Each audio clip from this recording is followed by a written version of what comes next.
Between the two bonds that are currently floated by the Central Bank of Kenya for the February 2025 deals, I'll go for that bond paying a coupon of 13.938% and leave out that bond paying a coupon of 14.399%. When it comes to reopened treasury bonds, coupon rate is not the only thing that you should check when choosing the bond in which you invest.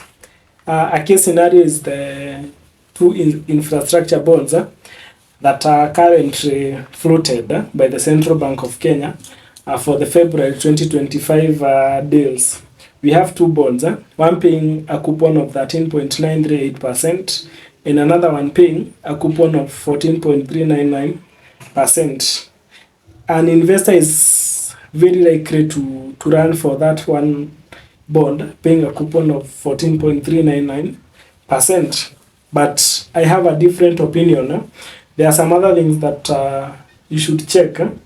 And I want to give a case scenario where the bond paying 13.938% is a better option compared to that other bond that is paying a coupon of 14.399%. I want to see some figures and tell me whether my idea is making sense. So I'll give a case study of an investor who is investing less than 1 million, because when we were describing the two bonds, we explained about what we call redemption structure, and we see after how long do the investor get back their principal amount. And in this particular bond that is paying 13.938%, we see that if you invest less than a million shillings, you will get your principal amount back on the 4th of November 2030. So the period for your bond will not be the said years, but it will be 6 years. So I want us to see an investor who invests 100,000 in this bond for these 6 years that the Central Bank of Kenya will be holding his money. And for the purpose of comparison, of course, we need to make the period equal. So for this particular bond, if you get to invest less than a million, you will get back your principal amount after around 8 years. But now, for the purpose of this video, for the purpose of comparison, we need to make the number of years equal. So I'll take the returns that this particular bond will give within the first 6 years, and see if you are investing amount that is less than 1 million, why this particular bond will be a better choice than this, despite the higher coupon rate. Now, the main thing that will bring that difference in the real returns is what we call the price.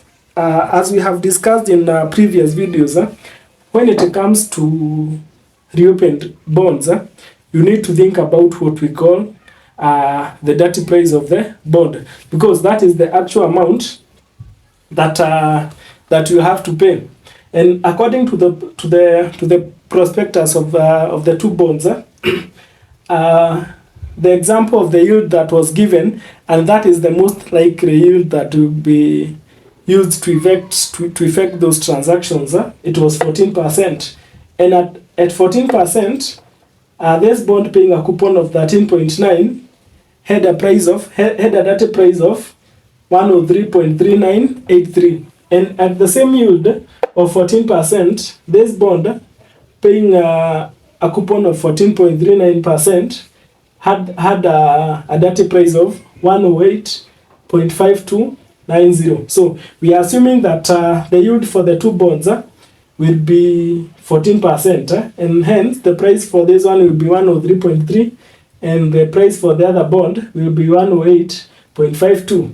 Now let's do some maths, and let's use an example of an investor who invests 100,000. So in our example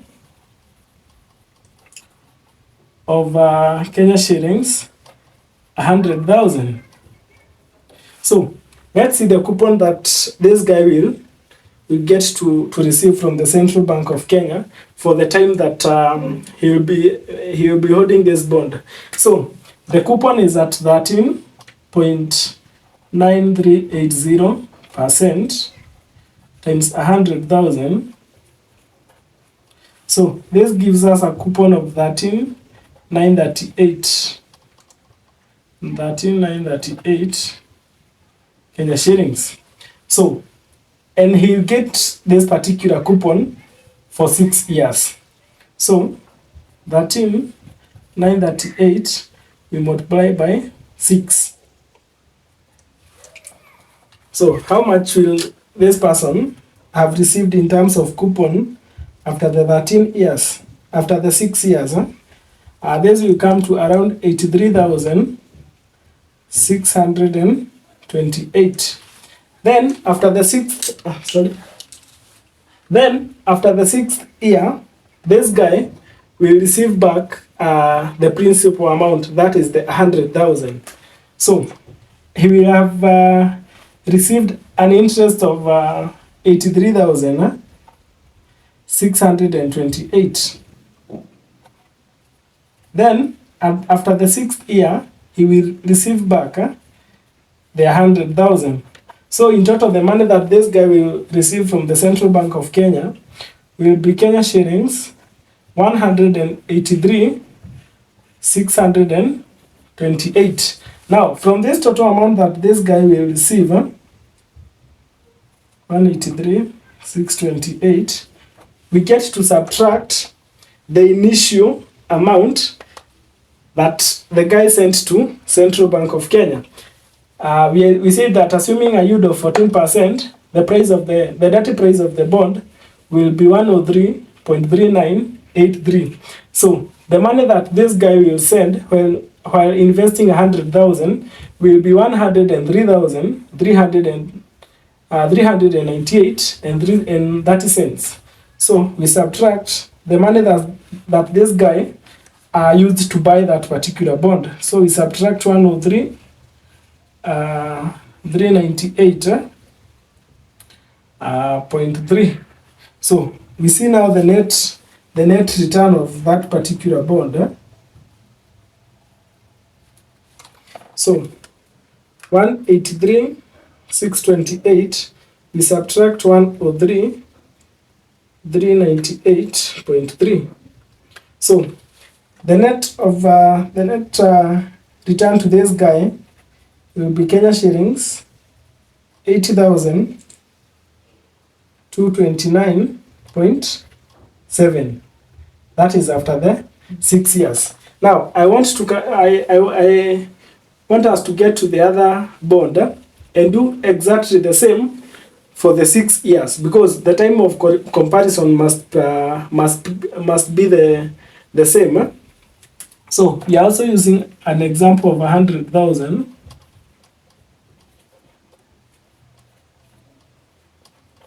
So the coupon will be at 14.399% times 100,000. This gives us a coupon of Kenya shillings 14,399. So how much coupon will this guy receive for 4 years? For 6 years. That is the time we are using to do the comparison. That will be Kenya shillings 14,399. You multiply that by 6. So 14,399 you multiply by 6. That comes to 86,394. So that is the amount that this guy will receive in form of interest for the first 6 years that they will be holding this bond. So assuming it is the same, that after the 6 years, this guy will receive their money back, the 100,000. So Kenya shillings 86,394 plus 100,000, the principal amount. So in total, this guy will receive Kenya shillings 186,394 from the CBK. Then we subtract the initial amount that this guy used to buy the bond. Now, from the Kenya shillings 186,394, we less the amount. Assuming a yield of 14%, the price of that bond will be 108.529. So, for you to invest, investing 100,000, you will set to the Central Bank of Kenya 108,529. So, we less Kenya shillings 108,529. So, what do we get? So, 186,394 minus 108,529. So, this comes to 77,865. So, you see, from the two figures, this bond is paying a coupon of 13.938, and the net return adds up to be 80.229 after 6 years. And this other bond gives a coupon of 14.399, but the net return adds up to be 77,865. So you see, it is higher than the other coupon with around 2,400. Now, so it means that when it comes to reopening, to reopen bonds, you don't check only at the coupon rate. It is also good to consider the price of that particular bond. Now, we can approach this one in another way and see the difference between the two prices while purchasing the bond. We will use the same example of an individual investing 100,000.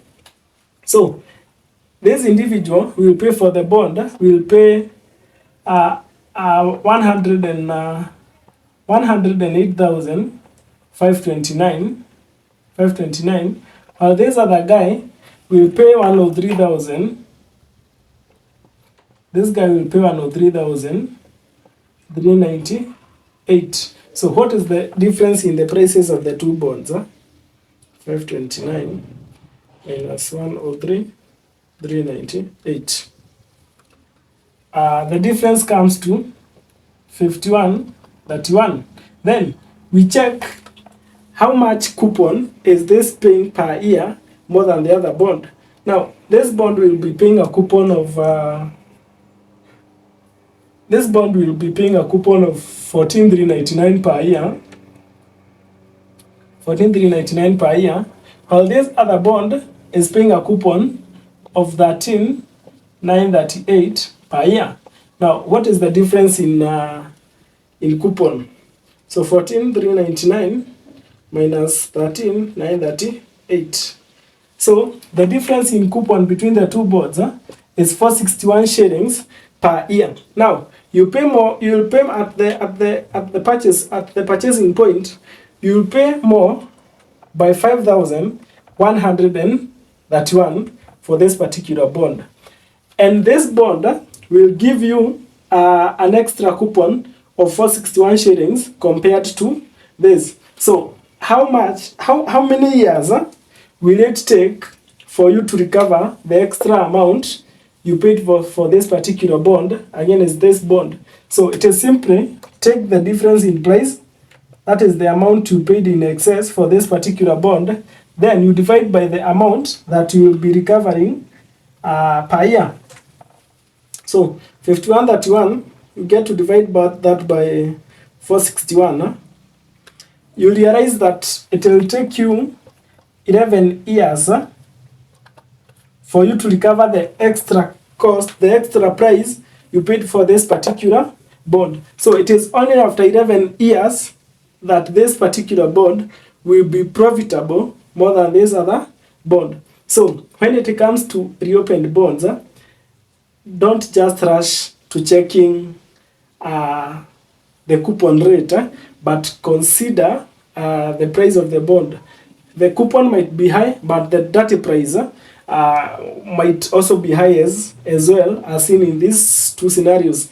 So I hope I have not violated any rule in my calculations, and if I have, put it on the comment section and tell me where I went wrong in my comparison. So in the two infrastructure bonds that are floated for February 2025, I will go for that bond paying a coupon of 13.938 and leave out that bond paying a coupon of 14.399%. And I have illustrated the reason as to why, or what is, or the figures backing up my choice. Tell me whether my idea is making sense.